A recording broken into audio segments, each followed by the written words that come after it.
Now, perspective from someone who advocates for stricter policies on immigration and a vocal advocate for expanding the border wall. Kris Kobach is Kansas's former Secretary of State. Mr. Kobach, welcome back to the NewsHour. I want to ask you, the president said earlier in the Rose Garden, I don't need to do this, meaning declare a national emergency. He said he just wanted to get the wall built faster. So help us understand, what is the emergency here?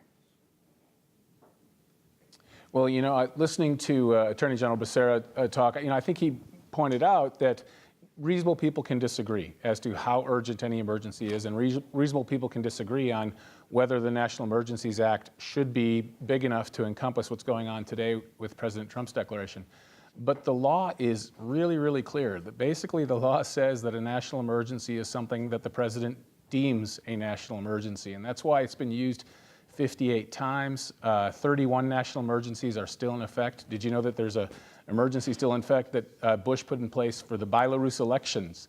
There's one about Burundi that's in effect, and most Americans haven't felt any impact of those things at all. So it really is an extraordinarily broad statute that Congress wrote in 1976.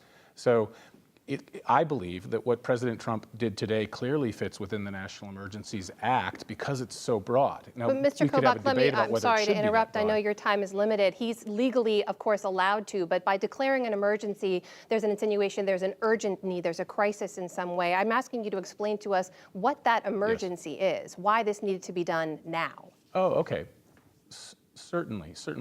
Well, as the president illustrated with the presence of the angel families with him, we've had multiple thousands of Americans killed in the last decade by illegal aliens who either commit homicide or are drunk driving and then accidentally kill an American. Every one of those deaths could have been prevented if the wall had been in place, if our border were more secure. In addition, you have, of course, the many deaths from the drug smuggling that's occurring. And then you also have multiple terrorists who've come across the southern border into the United States, and that's well documented. There have been multiple prosecutions of those people, some of those people.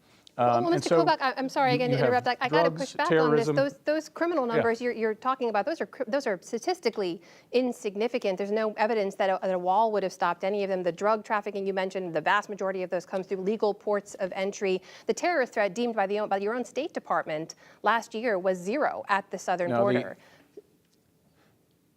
There have been multiple terrorists. The numbers of terrorists that we have caught we actually don't catch them coming across the border. We usually catch them in some other context, and then the Justice Department prosecutes them. We find out they came in that way. As far as drugs, you're incorrect. There's a misconception out there that because the majority of drugs that we apprehended in the past year came in at the ports of entry, therefore the majority of drugs do come in at the port of entry. That's incorrect. The port of entry, we get to inspect every vehicle coming in. We have drug-sniffing dogs. There's a far greater sum. We don't know what it is because we only intercept about 1/3 of what comes across between the ports of entry. But to give you some statistics to back up what I'm saying, in 1998 we deployed drones and aerial surveillance along the southern border.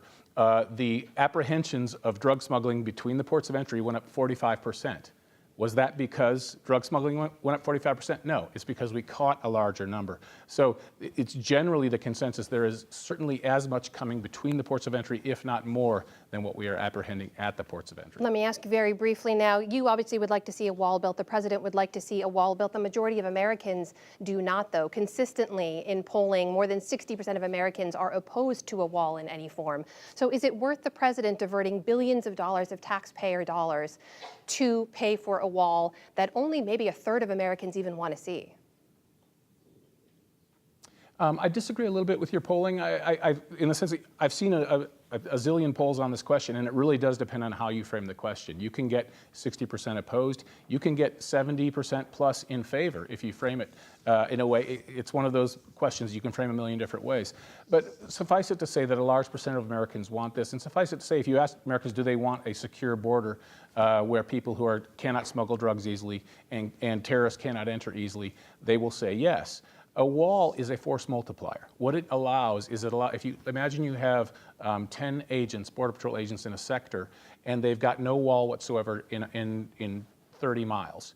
well, they're going to have a hard time patrolling it. But if you've got 20 of those 30 miles covered with wall or a significant barrier that stops pedestrian traffic, then those 10 agents only really have 10 miles to police in a very aggressive way. And I've seen it myself on the border. I was just down there last week. That's exactly what's happening in Arizona. The agents they're able to use the barrier sections and deploy fewer agents there, so then they can take the majority of the agents and put them where there is no barrier. So if Understood, we really Mr. Kobach. You believe a wall would would solve many of those problems. I apologize, and I appreciate your time very much. I do. Former Kansas Secretary of State Kris Kobach, thanks for being with us.